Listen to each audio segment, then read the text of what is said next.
समुत्सुकवरास्तव देवदेव तिष्ठन्ति भक्तविबुधा विविधाख्यपात्रा वान्त्यग्रशीतल सुगन्धिलवातपोताः श्रीवीरभद्रविजयींस्तव सुप्रभातम् श्रीशैव भक्तपरिपालन तत्परस्त्वम् संहारकः सकलपापशिवेतरेषाम् धाता सदाभ्युदयवर्गपरम्पराणाम् श्रीवीरभद्रविजयींस्तव सुप्रभातम् श्रीवीरभद्रविजयाङ्कित सुप्रभात स्तोत्रम् पठन्ति मनुजास्तु समाहिताये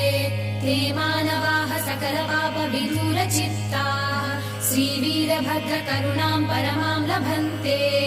भूतप्रेतपिशाचादिभीतिनिर्मूलकारिणे नमोऽस्तु विश्ववन्द्याय वीरभद्राय मङ्गलम् भद्रकाली मुखाम्बोज भास्कराय महात्मने सर्वैः